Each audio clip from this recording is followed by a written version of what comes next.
Shalom Bapak Ibu Jemaat yang dikasihi oleh Tuhan. Berjumpa lagi di dalam CK7 Online Bible Study malam ini.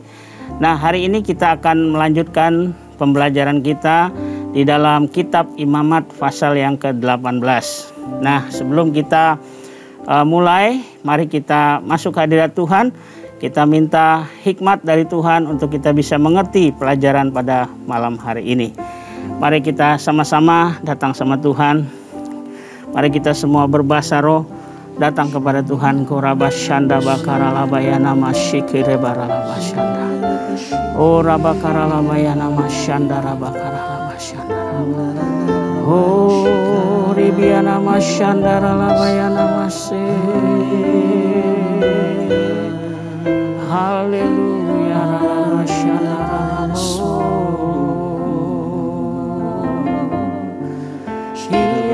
Bayana masih, Engkau baik, oh Engkau sungguh baik, oh ribiana masyara bayanamu,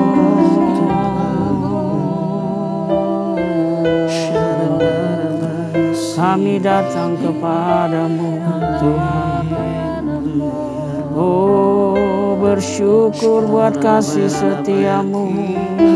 Haleluya rabayana masih. Hori biana masyandara bakara bayana. Haleluya. Oh shikara bayana bayana. Engkau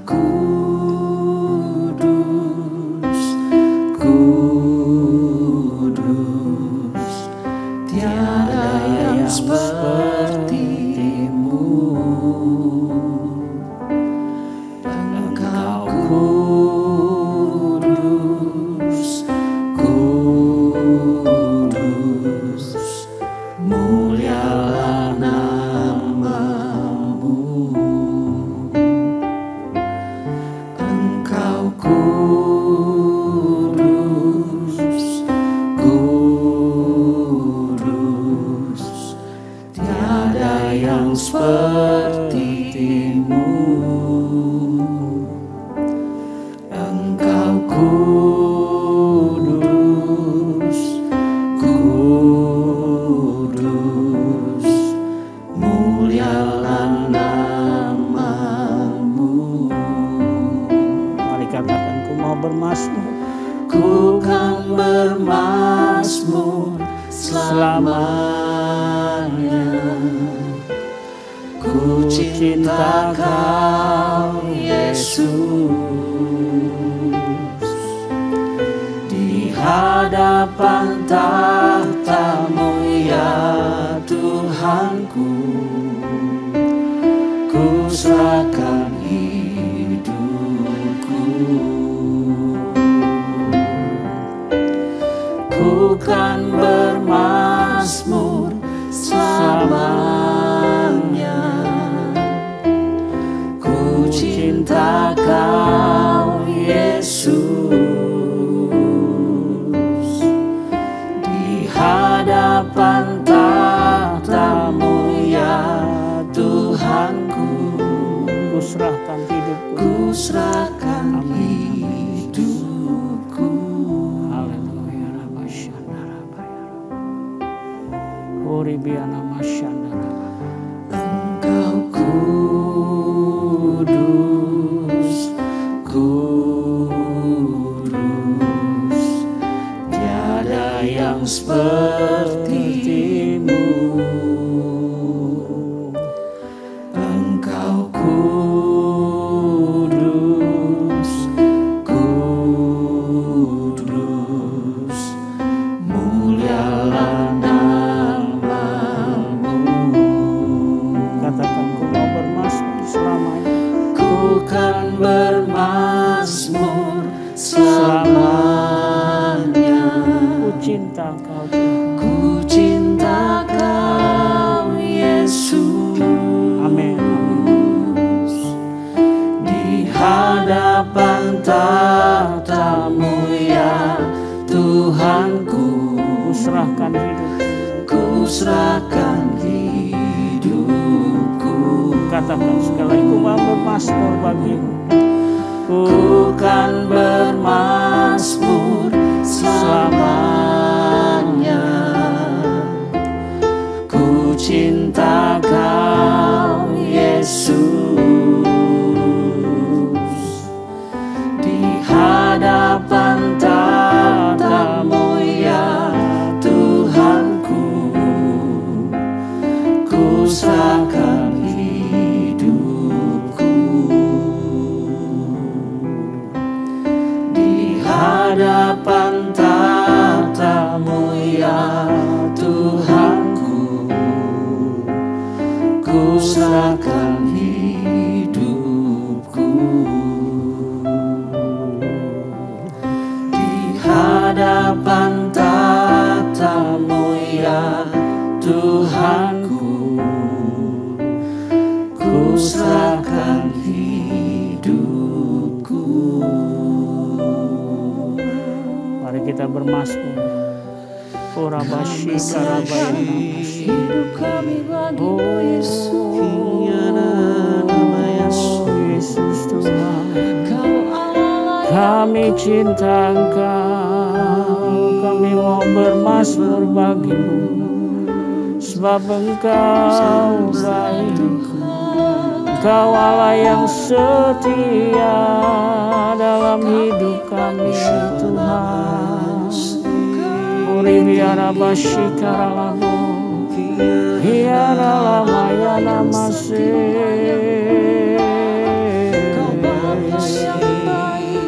Haleluya, Engkau baik.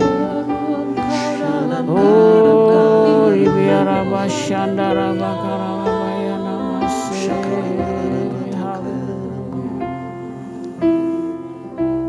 Haleluya, Yesus.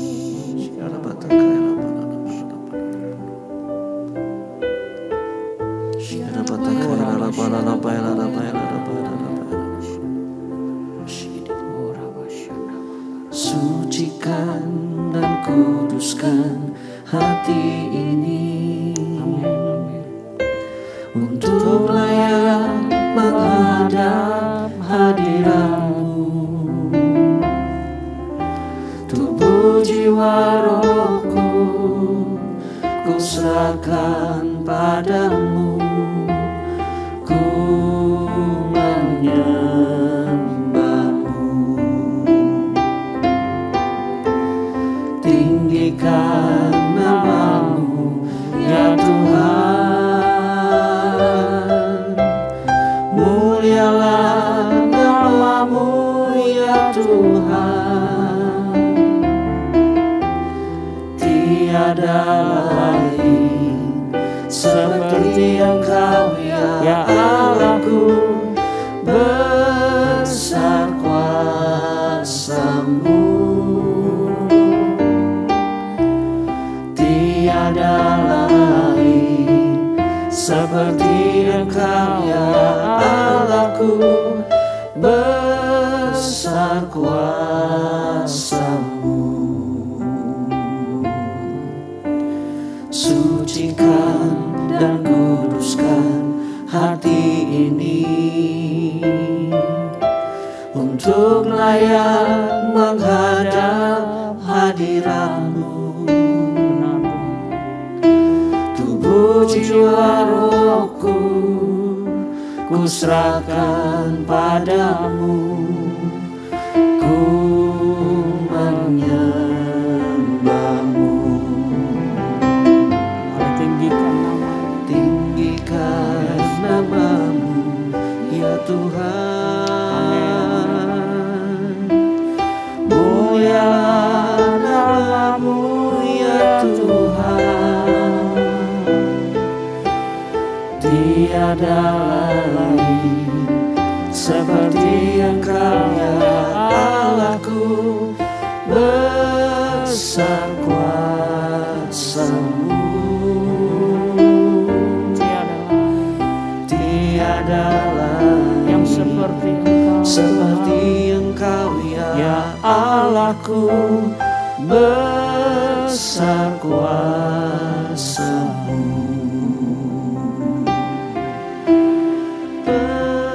Besar kuasa-Mu, Besar kuasa-Mu Tuhan.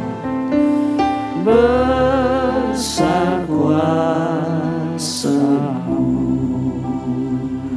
Mari sembah Dia. Malam ini Engkau kuduskan kami terus Tuhan. Layakkan kami untuk masuk dalam hadirat-Mu. Duduk diam mendengar pembelajaran malam hari ini ya Abang. Kuduskan setiap kami. Siapkan hati kami, tubuh jiwa roh kami untuk mendengarkan pelajaran kami malam hari ini dalam Imamat 18. Terima kasih Bapak, terima kasih. Kami siapkan seluruh hati kami fokus untuk ditabur oleh firman-Mu. Di dalam nama Tuhan Yesus, nama yang berkuasa di bumi di surga, kami berdoa dan kami percaya Tuhan mendengar dan Tuhan menjawab doa kami. Haleluya. Kita yang percaya sama-sama katakan amin, amin, amin. Baik, Bapak Ibu jemaat yang dikasih Tuhan, malam ini kita akan lanjutkan pembelajaran kita dalam Imamat pasalnya yang ke-18. Nah, di sini judul perikopnya adalah kudusnya perkawinan, ya. Jadi malam ini kita akan melihat bagaimana firman Tuhan ya mengatur ya, menetapkan kekudusan di dalam sebuah pernikahan, ya. Nah, yuk kita mulai aja membacanya ya. Kita mulai dari ayat yang pertama. Di sini dikatakan, Tuhan berfirman kepada Musa, berbicaralah kepada orang Israel dan katakan kepada mereka, Akulah Tuhan Allahmu. Janganlah kamu berbuat seperti yang diperbuat orang di tanah Mesir, di mana kamu diam dahulu. Juga janganlah kamu berbuat seperti yang diperbuat orang di tanah Kanaan, kemana aku membawa kamu. Janganlah kamu hidup menurut kebiasaan mereka. Kamu harus lakukan peraturanku dan harus berpegang pada ketetapanku dengan hidup menurut semuanya itu. Akulah Tuhan Allahmu. Sesungguhnya kamu harus berpegang pada ketetapanku dan peraturanku.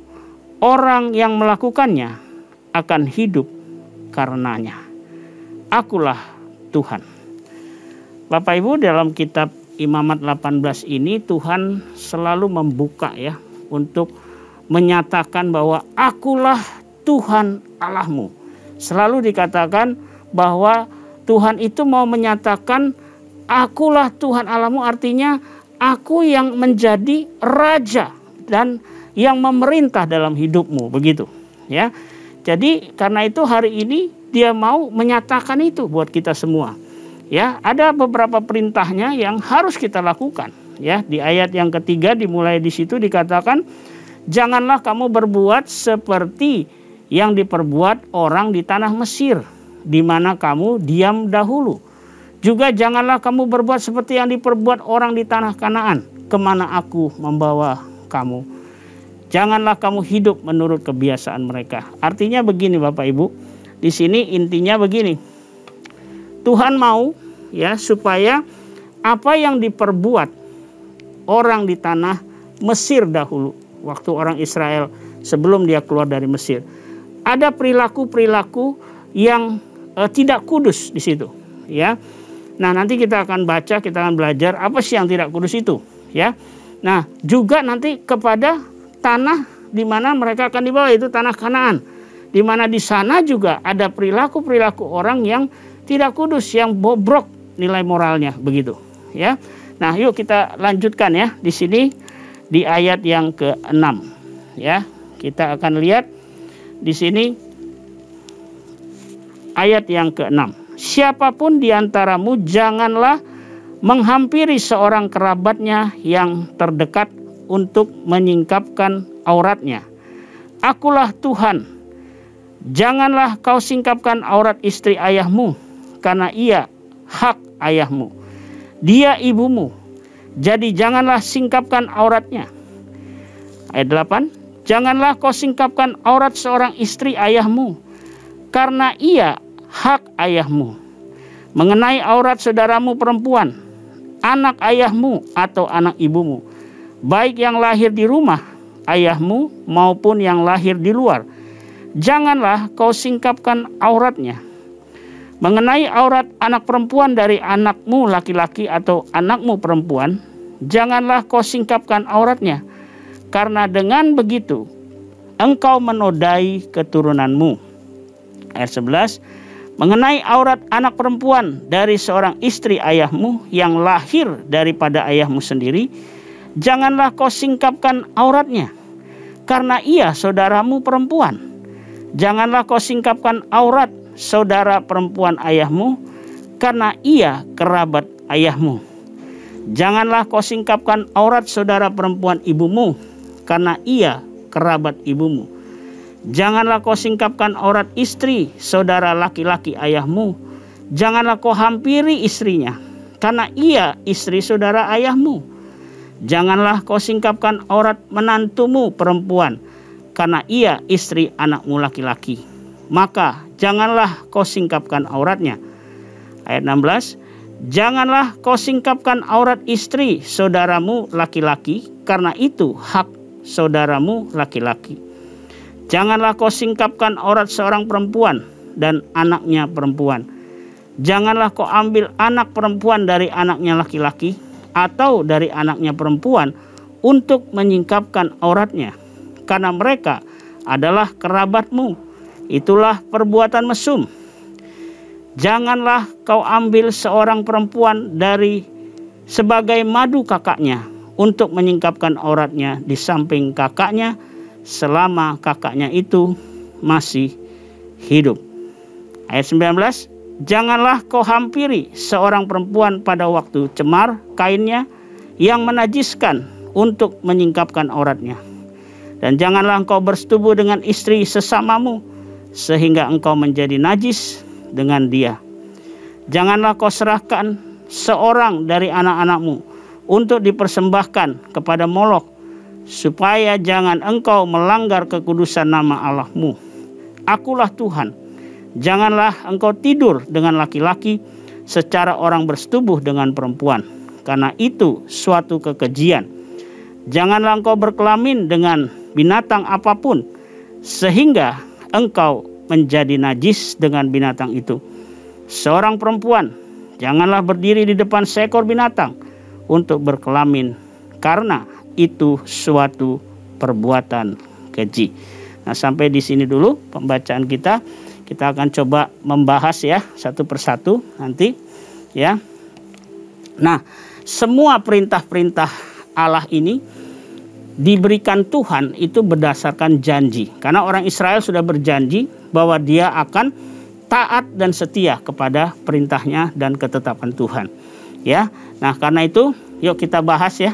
Mulai dari ayat yang ke-6 tadi ya, di situ ya. Hukum ayat 6 sampai 18 ini bicara hukum yang menentang hubungan mesum di antara kerabat dekat ya. Nah, ayat yang ke-6 itu di situ artinya begini. Siapapun di antaramu janganlah menghampiri seorang kerabatnya yang terdekat untuk menyingkapkan auratnya. Akulah Tuhan. Artinya menghampiri kerabat yang terdekat itu secara harafiahnya itu bicara daging dari dagingnya. Ya, artinya itu maksudnya adalah hubungan darah, begitu ya, yang punya hubungan darah, kerabat itu ya. Nah, sebagai kontrasnya hubungan itu yang harusnya di dalam pernikahan itu tidak terjadi, begitu ya. Nah, untuk menyingkapkan aurat di sini dikatakan secara ungkapan orang Yahudi, arti menyingkapkan aurat itu artinya mengadakan hubungan seksual, ya.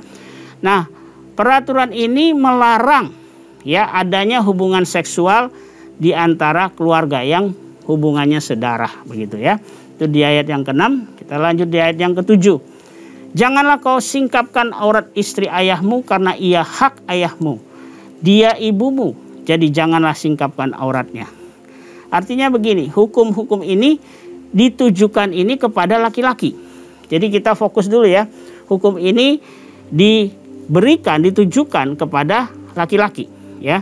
Nah, ini adalah larangan bagi seorang anak untuk berzina dengan ibunya sendiri. Ya, di ayat yang ke-7 ini. Nah, karena apa? Kalau nanti ada aib, ada skandal dari sang ibu, itu juga akan menimpa dari ayahnya. Ya, ayahnya juga akan kena aib ini.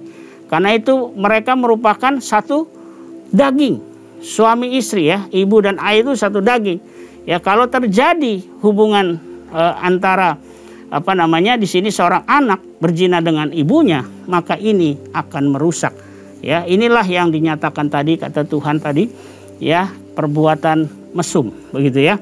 Nah, berikutnya di ayat yang 8. Janganlah kau singkapkan aurat seorang istri ayahmu, karena ia hak ayahmu. Artinya begini, ibu jangan dikatakan janganlah kau singkapkan aurat seorang istri ayahmu karena ia hak ayahmu. Jangan disingkapkan aurat istri ayahmu itu, bahkan ibu tiri juga nggak boleh. Ya, ibu tiri yang ada ikatan darah dan itu juga tidak diperbolehkan. Ya, tidak diperbolehkan berzina dengan anak tirinya. Ya, saya ulangi ya, janganlah kau singkapkan aurat seorang istri ayahmu. Bahkan ibu tiri yang tidak ada ikatan darah juga tidak diperbolehkan berzina dengan anak tirinya. Sebab apa? Kedudukan suami istri menjadikan peraturan di ayat yang ke-7 tadi itu berlaku di sini. Ya, oke, itu ayat yang ke-8. Ayat yang ke-9 mengenai aurat saudara perempuan anak ayahmu atau anak ibumu, baik yang lahir di rumah ayahmu maupun yang lahir di luar, janganlah kau singkapkan auratnya. Yang dimaksud di sini adalah adik perempuan tiri, ya, yang lahir di rumah ayahmu maupun yang lahir di luar. Ya, mungkin di sini mengacu kepada keadaan saudara perempuan itu, entah ia adalah hasil perkawinan sesudah atau sebelum perkawinan yang menghasilkan si anak laki-laki. Jadi di sini harus kita perhatikan ya. Yang dimaksud di sini adalah adik perempuan tiri, gitu ya.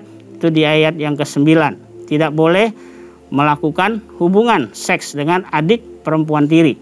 Oke, yang ke-10. Ayat 10 ya. Mengenai aurat anak perempuan dari anakmu laki-laki atau anakmu perempuan, janganlah kau singkapkan auratnya, karena dengan begitu engkau menodai keturunanmu. Nah, yang dimaksud anak perempuan dari anakmu laki-laki itu adalah hubungan seksual di antara ayah dengan cucu putrinya. Ini yang dilarang, ya. Jadi nggak boleh ada hubungan seksual antara ayah dengan cucu putrinya. Oke, ya, itu maksudnya di ayat 10 itu. Oke, sekarang kita lanjut di ayat 11 ya. Mengenai aurat anak perempuan dari seorang istri ayahmu yang lahir daripada ayahmu sendiri, janganlah kau singkapkan auratnya, karena ia saudaramu perempuan. Nah, maksudnya di sini ini kembali dimaksudkan adalah adik perempuan tiri, ya. Sebab apa? Sebab ada hubungan darah. Jadi ini nggak boleh. Itu diulangi ya. Kembali kepada maksudnya tadi adik perempuan tiri, ya, nggak boleh juga. Nah, oke, yang ayat 12 kita lihat di sini. Janganlah kau singkapkan aurat saudara perempuan ayahmu, karena ia kerabat ayahmu. Janganlah, ayat 13, janganlah kau singkapkan aurat saudara perempuan ibumu, karena ia kerabat ibumu. Nah, ayat 12 dan 13 ini maksudnya saudara perempuan ayahmu itu adalah saudara perempuan ibumu, itu bibi, ya, baik dari pihak ayah maupun dari pihak ibu, ya. Jadi yang dimaksud di sini saudara perempuan ayahmu dan saudara perempuan ibumu itu adalah bibi, ya, bibi dari pihak ayah maupun dari pihak ibu. Tidak boleh melakukan juga hubungan seksual. Oke. Ayat 14. Janganlah kau singkapkan aurat istri saudara laki-laki ayahmu, janganlah kau hampiri istrinya, karena ia istri saudara ayahmu. Nah, istri saudara laki-laki ayahmu maksudnya di sini adalah hubungan seksual dengan istri dari paman pihak ayah. Ini yang dilarang. Jadi nggak boleh ada hubungan seksual dengan istri dari paman pihak ayah. Dilarang. Sebab perzinahan tersebut akan nanti mempermalukan semua hubungan darah itu. Ya. Jadi itu yang dimaksud di ayat yang ke-14. Nah, berikutnya ayat ke-15. Janganlah kau singkapkan aurat menantumu perempuan, karena ia istri anakmu laki-laki, maka janganlah kau singkapkan auratnya. Menantu perempuan di sini maksudnya adalah hubungan seksual dengan menantu perempuan. Ya, ini berarti penghinaan terhadap anaknya sendiri. Nah, jadi kesimpulannya nih di ayat 6-15 itu adalah perintah-perintah tentang kesucian dalam hubungan saudara ya dengan orang tua dengan anak. Nah, jadi di ayat 15 ini kita mengerti bahwa hubungan seksual dengan menantu perempuan itu penghinaan terhadap anaknya sendiri. Ya. Jadi Bapak Ibu di sini kita lihat ya sudah mulai kelihatan bahwa Tuhan tidak menginginkan hubungan yang kacau di sini ya. Karena itu Tuhan membuat sebuah peraturan dan ketetapan. Oke. Itu di ayat 15. Kita lanjut ya. Di ayat berikutnya. Nah, dalam bagian ayat 16-18 ini berbicara perintah-perintah mengenai kesucian dalam hubungan keluarga yang lain. Ya. Nah, di ayat 16 kita baca di sini, janganlah kau singkapkan aurat istri saudaramu laki-laki, karena itu hak saudaramu laki-laki. Nah, yang dimaksud ialah saudara ipar perempuan. Nggak boleh lakukan hubungan dengan saudara ipar perempuan. Ya, tetapi hukum ini tidak berlaku jika saudara laki-laki tersebut meninggal dunia tanpa meninggalkan seorang anak. Ya, dalam kondisi seperti itu, ya, adik laki-laki bahkan berkewajiban untuk menikahi janda kakaknya. Ya, nah di sini kita maksudnya adalah agar ada keturunan untuk melestarikan ya dari kakak laki-laki tersebut. Ya, itu di ayat yang ke-16. Nah, kita lihat di ayat 17. Janganlah kau singkapkan aurat seorang perempuan dan anaknya perempuan. Janganlah kau ambil anak perempuan dari anaknya laki-laki atau dari anaknya perempuan untuk menyingkapkan auratnya. Karena mereka adalah kerabatmu. Itulah perbuatan mesum. Ya. Jadi di ayat 17 ini ada larangan bagi hubungan seksual dengan seorang perempuan dan anaknya perempuan, ya, dengan seorang perempuan dan cucu perempuannya. Ini juga nggak boleh, ya, dilarang oleh Tuhan. Nah, karena itu hari ini coba kita lihat ya, di sini dikatakan bahwa tidak boleh ada hubungan seksual dengan seorang perempuan dan anaknya perempuan.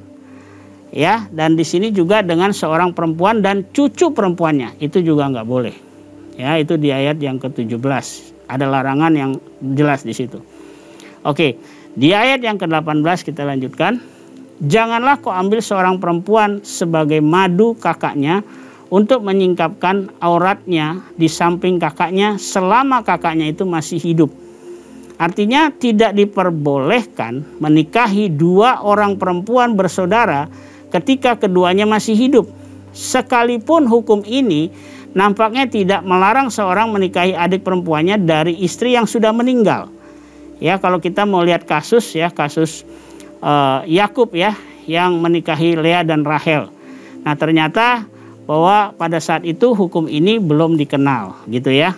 Nah, ini makanya terjadi gitu ya. Jadi tidak diperbolehkan menikahi dua orang perempuan bersaudara ketika keduanya masih hidup. Itu ayat 18.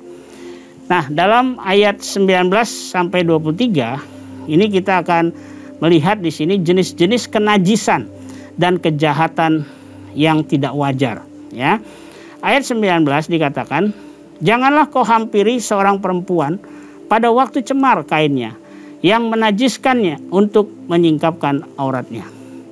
Nah, selama seorang perempuan cemar kain, tidak diperbolehkan ada laki-laki yang menghampirinya.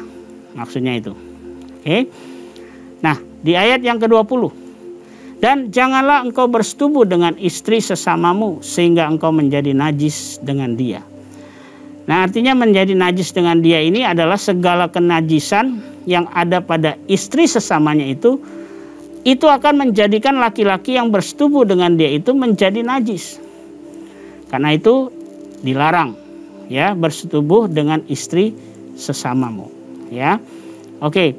Di ayat 21, janganlah kau serahkan seorang dari anak-anakmu untuk dipersembahkan kepada Molok, supaya jangan engkau melanggar kekudusan nama Allahmu. Akulah Tuhan. Nah, sesungguhnya sifat dari penyembahan yang ditujukan itu bisa aja menyangkut ini api ataupun korban manusia, sekalipun di sini nggak disebut ya. Nah, Molok itu adalah dewa orang kafir yang juga disebut sebagai Milkom. Ya, itu ada di 1 Raja-Raja 11 ayat 33 dan Sefanya 1 ayat 5. Nah, di dalam 1 Raja-Raja 11 ayat 5, dewa ini juga disebut sebagai dewa kejijikan sesembahan orang Amon. Ya. Nah, dengan menyembah Molok, maka orang Israel mencemarkan nama Allah. Mencemarkan di sini ya artinya apa? Mengotori, menjadikan sama rendah.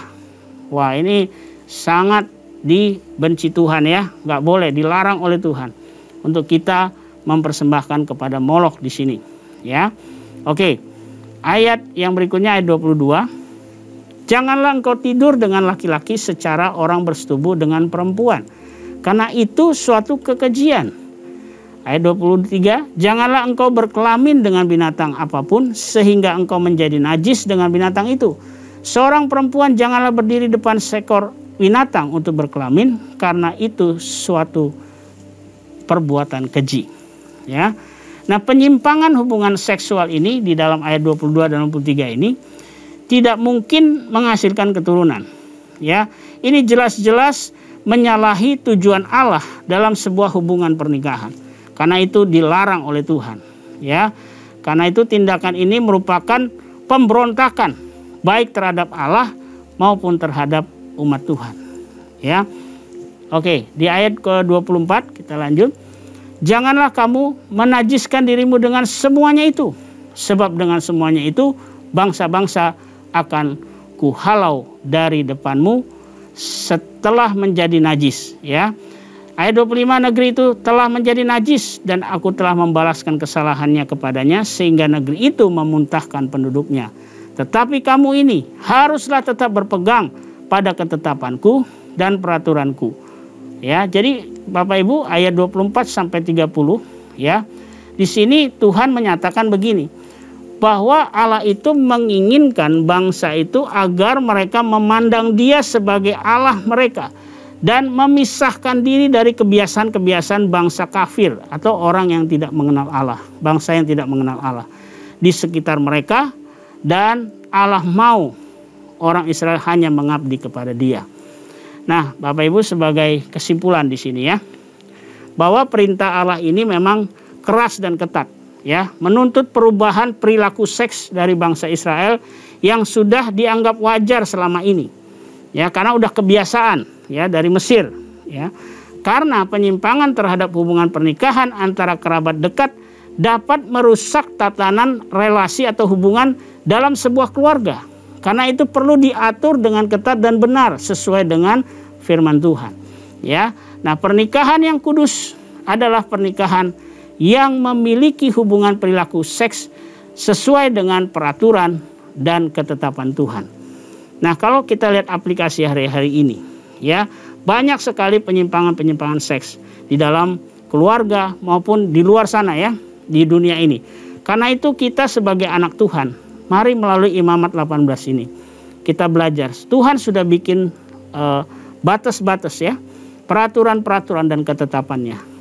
Biarlah malam hari ini, yuk kita semua waspada ya terhadap penyimpangan-penyimpangan seks ini.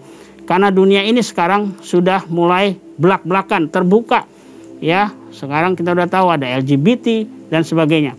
Karena itu mari kita pegang peraturan dan firman Tuhan ini supaya kita terhindar dipengaruhi oleh dunia, sehingga kita masuk di dalam kategori najis di hadapan Tuhan. Ya, mari saya undang kita sama-sama, Bapak Ibu di rumah, kita berdoa. Kita masing-masing berdoa ya. Kita introspeksi diri kita. Ya, apakah kita hari-hari ini tetap menjaga hubungan pernikahan kita tetap kudus sesuai dengan firman Tuhan dalam Imamat 18 ini. Mari saya ajak kita berdoa. Bapa, aku berdoa malam ini. Dimanapun anak-anakmu berada, di rumah-rumah, dimanapun mereka berada, mari lawat mereka Tuhan. Mungkin dari mereka ada melakukan hal-hal yang hari ini dilarang oleh Tuhan, yaitu perilaku-perilaku seks yang mungkin tidak berkenan di hadapan Tuhan. Biarlah malam hari ini Tuhan, Engkau jamah anak-anakmu di rumah. Biarkan mereka bertobat dan kembali kepada Tuhan malam hari ini. Kami percaya malam ini kekudusan-Mu melingkupi kami. Dimanapun kami berada, di rumah-rumah, semua kami dilawat oleh kekudusan-Mu. Berikan kami roh yang takut akan Tuhan. Berikan kemuliaan-Mu itu turun atas kami malam hari ini Bapa. Terima kasih Tuhan, terima kasih. Dan juga mungkin ada anak-anak-Mu yang hari-hari ini dalam kesukaran, dalam kesesakan. Mari Tuhan Kau lawat juga mereka malam hari ini di rumah. Mungkin ada yang sakit, oleh bilur-bilur Engkau sembuhkan mereka. Terima kasih Bapa. Kami bersyukur buat firman-Mu malam hari ini. Aku percaya firman-Mu tidak kembali sia-sia. Dia akan bekerja dan berhasil. Dan kami semua dipulihkan oleh Tuhan. Terima kasih Bapa. Di dalam nama Yesus, sebelum kami berpisah di dalam malam hari ini Tuhan, biarlah Tuhan curahkan berkat-Mu bagi kami semua. Mari kita angkat kedua tangan kita dan arahkan kepada Tuhan. Jemaat yang dikasihi Tuhan, pulanglah dan terimalah berkat yang berlimpah-limpah dari Allah Bapa kita. Kasih karunia dalam anak-Nya yang tunggal Tuhan kita Yesus Kristus, dan persekutuan yang manis dengan Roh Kudus menyertai kita semua mulai saat ini sampai Maranatha. Tuhan Yesus datang menjemput kita semua di awan-awan yang permai, bahkan untuk selama-lamanya. Mari kita yang percaya dan diberkati Tuhan sama-sama katakan amin. Selamat malam, selamat beristirahat. Tuhan Yesus memberkati kita semua.